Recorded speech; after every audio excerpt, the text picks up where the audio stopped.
Welcome to Psychopinion. This is our March Madness Directors Edition. We will be having all of the best horror directors facing off against one another until we find out who truly is the best horror director. This is the qualifier round. Keep watching.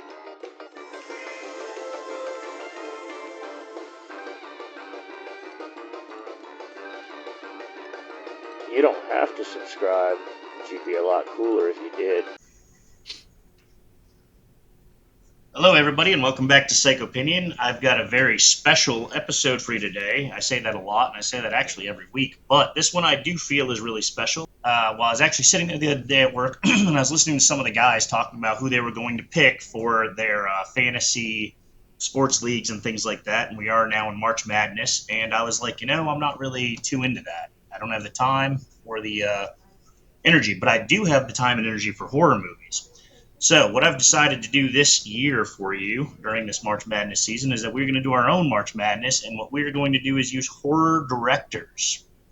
So what I've done here is I've gone ahead, and I will show you all of the images as we go here, is that I have selected 22 of the top all-time horror directors, and we have put them in a bracket. The brackets were decided by a randomizer, so there is no rhyme or reason to how these guys are put together, but they are put together. We're still going to have a winner at the end of this thing. So the way that this is going to work is that we have directors facing off, and these directors facing off, I will be putting out their 3 top or most popular movies decided by the people based on a ton of research that I did across various websites to find out the popularity of these directors and their movies, and we will go ahead and discuss who we think should win these as we go forward, and then I will announce the winner. So we'll go ahead and start off, and our first bracket here that we have is going to be Tom Holland and Mike Flanagan. And Tom Holland and Mike Flanagan are responsible. Tom Holland did Fright Night, Child's Play, and The Temp. And Mike Flanagan's most popular movies, based on what I found, are Hush, Gerald's Game, and Dr. Sleep.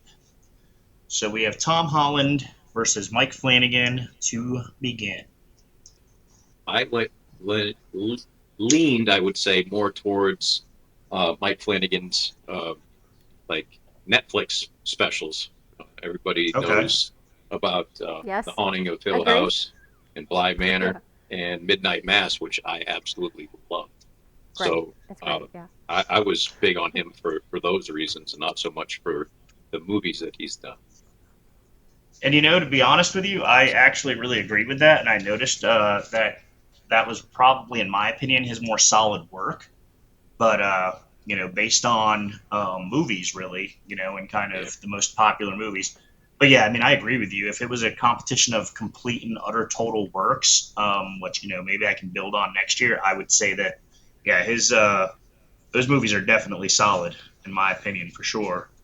I was just going to say that this one was a tough choice for me. I really love Fright Night. I also Classic. like Child's Play. Yeah, but the 80s Fright Night was one of my favorite movies back in the day. Oh, yeah. So good. It's got so many like iconic moments. It's kind of like a little bit comedy too, which I love. But yeah, like this one was tough. Apparently he did The Temp too, which I didn't realize until you showed us that he had done that one. I barely remember that movie, but I remember it being like pretty suspenseful. I had seen it like a long time ago. Well, that's another thing that I think is going to be so fun about this experience for us and for our listeners is that there's a lot of movies here that I didn't connect to some of these directors. Like I just, never really thought about it, I guess. Yeah, there was a couple of surprising ones in here, and that was one of them for me because I just didn't realize he had done that one. But yeah, this was like a tough choice. I kind of was on the fence about it, but like Steve said, I actually that was the tiebreaker for me. I was thinking about like all the great television shows that he's done. I know it's not movies, but it broke the tie because I really enjoy a lot of his shows. See, I'm going to be honest with you. I actually leaned a little more towards Tom Holland because some of the other works that I found that Tom Holland had done was Thinner, which I love Stephen King, and Thinner is one of my favorites actually. As well as he did Psycho 2, which I'm sure a lot of people aren't really familiar with the sequels to Psycho, but I'm a huge fan. I love the whole Psycho series. So actually, I really kind of thought it was interesting, the work that he did. Plus, Child's Play is just iconic. It's one of the big boys. It's one of the all-time greatest slashers. To me, that's kind of hard to beat. Whereas Mike Flanagan is definitely a little bit more of a newer director. A lot of his movies are much more recent, but Tom Holland definitely has some bangers from the classic horror era, the '80s. So I'm actually on Tom Holland for this one. Liza, did you have a vote on this one, or? Yeah, absolutely. Definitely Mike Flanagan. I love Gerald's Game. I thought that was absolutely incredible. It's so terrifying because how he portrays her in those handcuffs, and it's like you're safe in a home, in a bed, like something usually you would think of comfort, and he turns it into something that is so terrifying. And especially like the ending scene with the dude, I thought that was pretty fascinating. That's you. In my bedroom, it is for both comfort and terrifying. So Nice. And I really enjoyed Doctor Sleep. I thought that was really good. So yeah, that's kind of cool with you saying that. It really right now actually, I'm making the connection that they've both done work with Stephen King writing, so that's pretty cool too. The correlation there.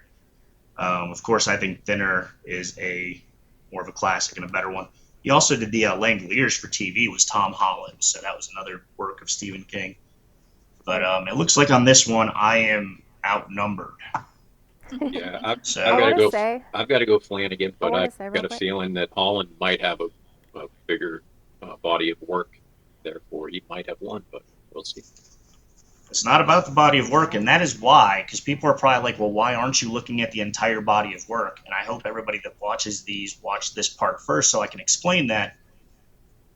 Not everybody has the same amount of work, but some people have made astounding horror movies. So in order for me to make it a level playing field, that's why I had to pick kind of their top 3 popular movies, because, there's no way you could put somebody, like Wes Craven against a newer director like, say, Eggers, based on their bodies of work, when there's just such a huge difference in just, quantity and, So that's why I did that. If anybody was wondering, I'm glad I got a chance to explain that. So I'm outnumbered. We got 3-1 here. I'm going to go with Holland, and we will announce the winner. Chucky. Nobody believes you about Chucky. He came alive in my hand. Oh, for God's sake. Why won't you believe me? Because I'm sane, Mrs. Barkley. Sane and rational.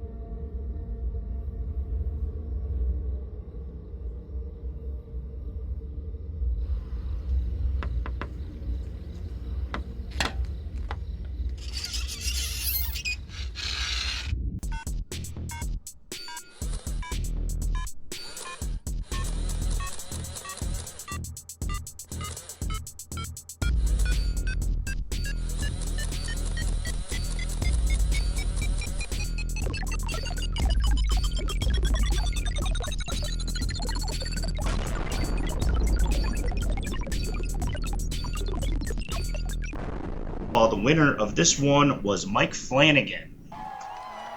Mike Flanagan took it, and actually by over 10 points. Wow. So Flanagan blew Holland out of the water. Wow. First upset, or at least to me. You guys are probably pretty happy, but it's my first upset of the evening. But I'm sure pretty good about winners. I'm sure there will be more upsets to come. This has been Psychopinions March Madness Director's Edition. Thank you for watching, and please come back to see our next bracket's great face-off. See you soon!